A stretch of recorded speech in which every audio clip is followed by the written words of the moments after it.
তিনি জাতিসংঘের সভাপতির পদ অলঙ্কৃত করেছেন। আপনারা নির্বাচিত করেছিলেন হুমায়ুন রশিদকে, জাতীয় সংসদের স্পিকার নির্বাচিত হয়েছেন।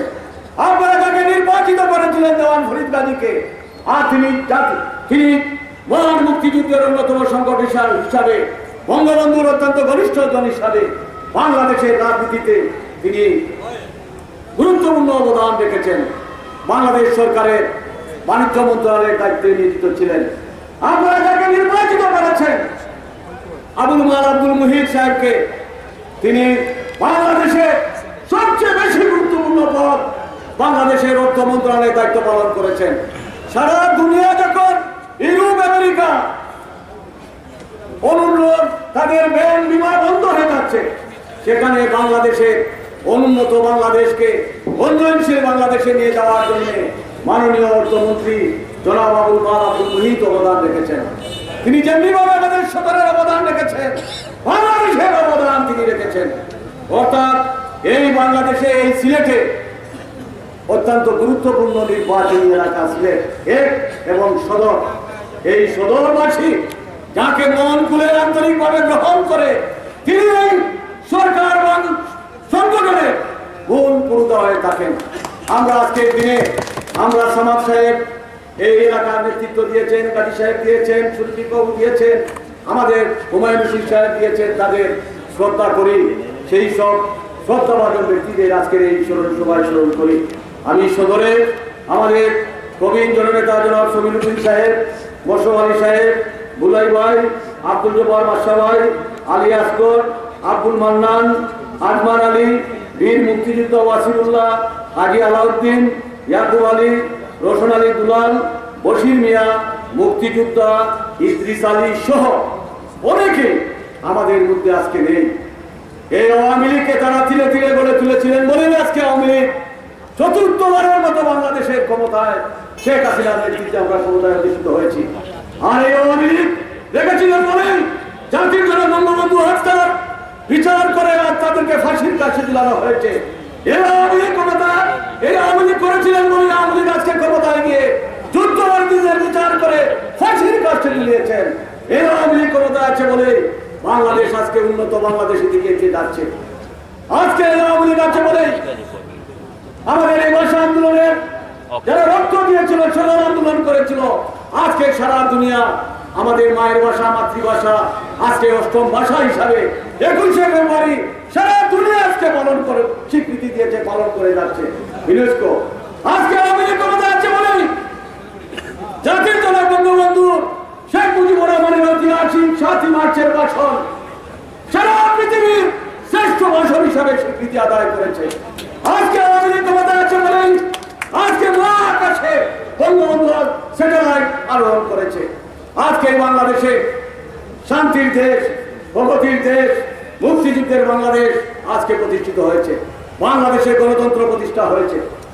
আজকে আমাদের মাননীয় প্রধানমন্ত্রী উন্নত বাংলাদেশ করার লক্ষ্যে, নতুন প্রজন্মের হাতে ক্ষমতা দেওয়ার লক্ষ্যে আজকে যে ঘোষণা দিয়েছেন, কোন দুর্নীতিবাদ ব্যক্তিরা আওয়ামী লীগের নেতৃত্বে আসতে পারবে না।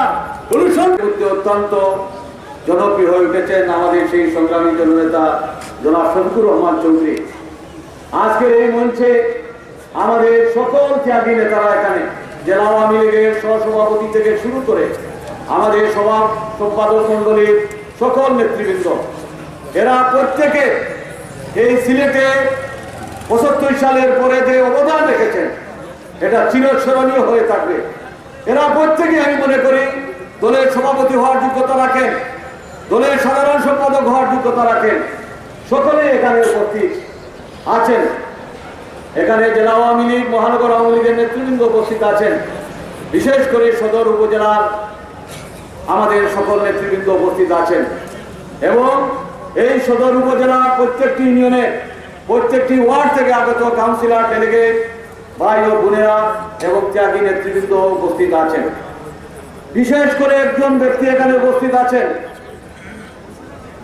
আমরা যখন চরম দুর্দিনে এই সিলেটের রাজনীতি অংশগ্রহণ করেছিলাম, যখন বঙ্গবন্ধুর নাম নেওয়া যেত না, যখন জয় বাংলা স্লোগান দেওয়া যেত না, তখন দুঃসাহসিকতা নিয়ে আমরা সেদিন মাঠে নামতাম। যাকে আমরা সামনে রাখতাম তিনি আজকে এই মঞ্চে উপস্থিত আছেন। পুলিশের সাথে দেওয়ার সামনে তাকে সামনে রাখতাম, শহীদ মিনারে ফুল দেওয়ার সময় তাকে সামনে রাখতাম, প্রত্যেকটি আন্দোলন সংগ্রামে তাকে সামনে রেখে আমরা আন্দোলন সংগ্রাম করতাম। এই আন্দোলন সংগ্রাম করতে গিয়ে বেগম খালেদা জিয়া নিজামীর দুঃশাসনের সময় যিনি গোরের ভিতরে সভা করছেন, সেই গোরের ভিতরে গ্রেনেড হামলা করে তাকে পঙ্গু করে দিয়েছে। আমাদের এই সিলেটে অনবরত গ্রেনেড হামলা হয়েছে।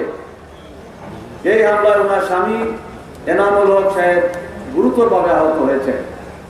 এই হামলাগুলোতে আমাদের মহানগর আওয়ামী লীগের 20 জন নেতা কর্মী আহত হয়েছেন, একজন নিহত হয়েছে।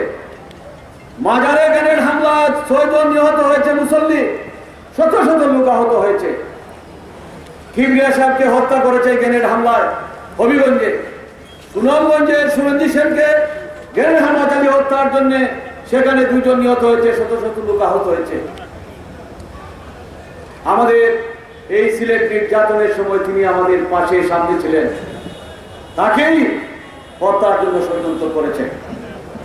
সেই নেত্রী আমাদের মাননীয় প্রধানমন্ত্রী যাকে রুকিয়া পদকে ভূষিত করেছেন, আমাদের প্রধানমন্ত্রী যাকে পরপর জাতীয় সংসদে 2 বার সংসদ সদস্য নির্বাচিত করেছেন, যাকে বাংলাদেশ আওয়ামী লীগের কেন্দ্রীয় নেতা নির্বাচিত করেছেন, যিনি মহিলা আওয়ামী লীগের কেন্দ্রীয় নেতা হিসাবে দায়িত্ব পালন করেছেন, সিলেটের প্রতিষ্ঠাতা মহিলা আওয়ামী লীগের নেত্রী ছিলেন, সেই নেত্রী আজকে 50 বছর অর্ধশত বছর ধরে বঙ্গবন্ধুর রাজনীতি, আওয়ামী লীগের রাজনীতি, শেখ হাসিনার রাজনীতি, ত্যাগের রাজনীতি করে যাচ্ছেন। সেই নেত্রী, আমাদের প্রিয় নেত্রী সৈয়দা জেবুন্নেসা হক এখানে উপস্থিত আছেন। আমি মনে করি আপনারা সকলে হাততালি দিয়ে তাকে অভিনন্দিত করার জন্য আমি অনুরোধ জানাচ্ছি।